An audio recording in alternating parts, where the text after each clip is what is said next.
Germany में वहां की सरकार ने पेट्रोल के दाम बढ़ा दिए। अब इस चीज का विरोध करने के लिए वहां के लोगों ने जो तरीका आजमाया वो बहुत ही निराला था, जिसे देखने के बाद वहां की सरकार को भी झुकना पड़ा। वो क्या था मैं आपको बताता हूं। एक्चुअली जैसे ही पेट्रोल के दाम बढ़ाए गए उसके 1 घंटे के अंदर वहां के लोग अपनी कारों को लेकर सड़क पर आए और उसके बाद सड़क पर ही अपनी कारों को छोड़कर चले गए। जी हां गाइस, 10 लाख कारों को सड़क पर देखकर सरकार सख्ते में आ गई और फिर से उन्होंने पेट्रोल के दाम घटा दिए। गाइस, विरोध करना जायज है, सही है, लेकिन उसका तरीका सही होना, इफेक्टिव होना और शांति प्रिय होना बहुत ज्यादा जरूरी है।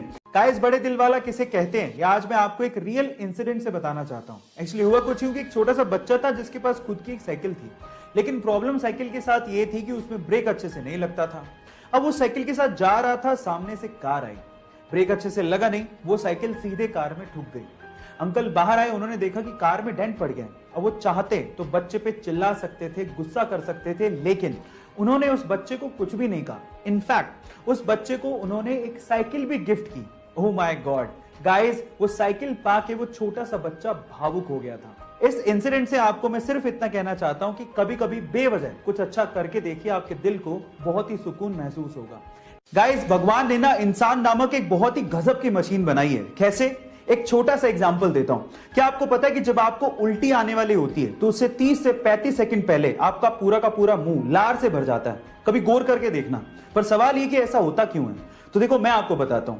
आपकी जो लार होती है ना, वो क्षारीय यानी बेसिक नेचर की होती है, और जब आपको उल्टी आने वाली होती है तो उल्टी के साथ साथ पेट से खतरनाक एसिड भी मुंह में आने वाला होता है। तो उस एसिड को न्यूट्रलाइज करने के लिए और आपके मुंह को बचाने के लिए वो लार पैदा होती है। और उसके अलावा लार 30 से 35 सेकंड पहले पैदा होती है, वो आपको इंडिकेट भी करती है कि आपको उल्टी आ सकती है ना अमेजिंग फैक्ट। गाइस, इस फोटो को ध्यान से देखिए, ये अब तक की किसी भी कैमरे के द्वारा ली गई सबसे साफ फोटो है। खा गए ना धोखा?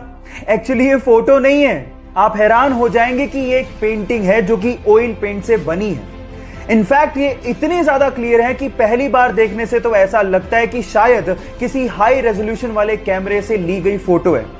ये ऑयल पेंट से बनी है, इसको भी चेक करने के लिए लोग मैग्नीफाइंग ग्लासेस का इस्तेमाल करते हैं। इस पेंटिंग को बहुत सारे अवार्ड्स तक मिल चुके हैं।